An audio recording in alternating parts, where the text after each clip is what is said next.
En siwinde maro hala pod wantie gi Dr. Patrick achiel gi rawere kamoting'o Shadrack Meshach Abednego nitie kagi Shadrack Sharon kachiel kod Roslyn mabende wagomba kata kamano wadhi kaunti ma Kisumu onje twak gi Gavana ma Kisumu Professor Peter Anyang Nyong'o.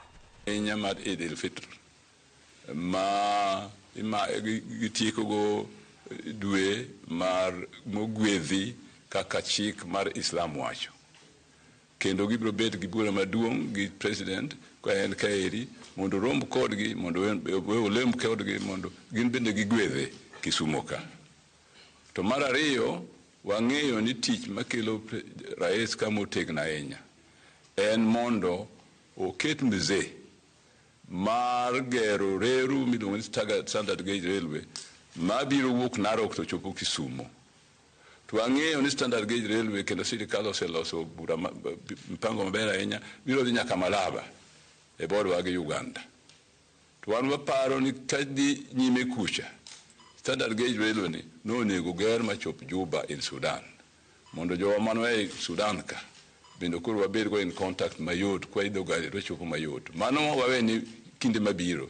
To kuom sani rero ni dwa gere maber makiwuok kaeri tidhi nyaka Mombasa kapok seche abich orumo. Omiyo standard gauge railway en gimoro mabiro kelo wuoth maber kendo ma smart kendo ma quick makidhi kamoro to kidigni eyo.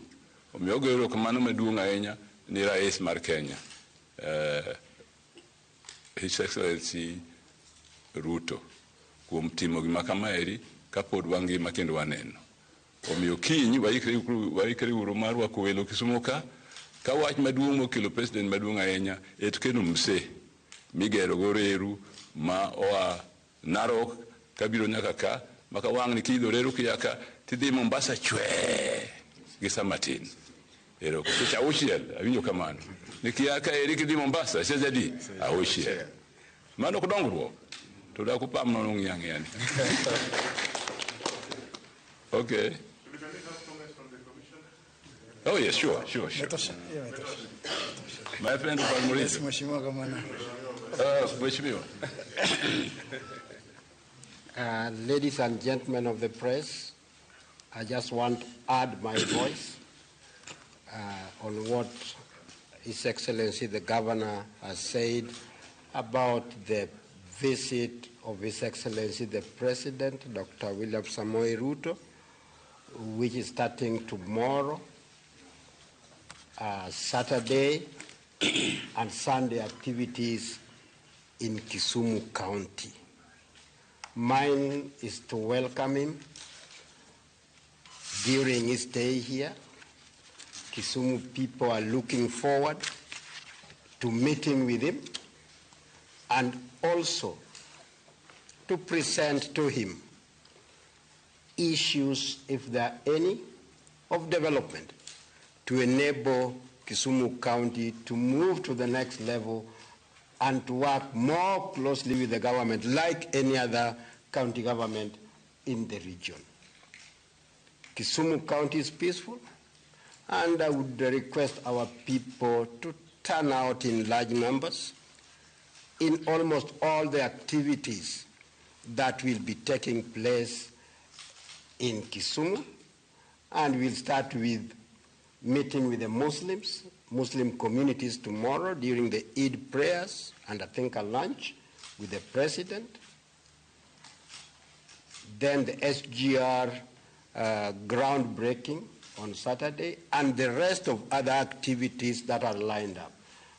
I would want to encourage our community, in whichever area where the activities are going to take place, to come out in large numbers and support the President.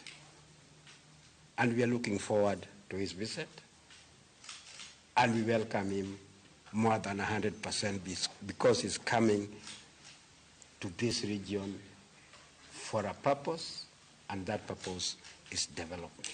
Thank you. Maswali? Hakuna maswali? Haya basi. Umetosheka eh? Haya.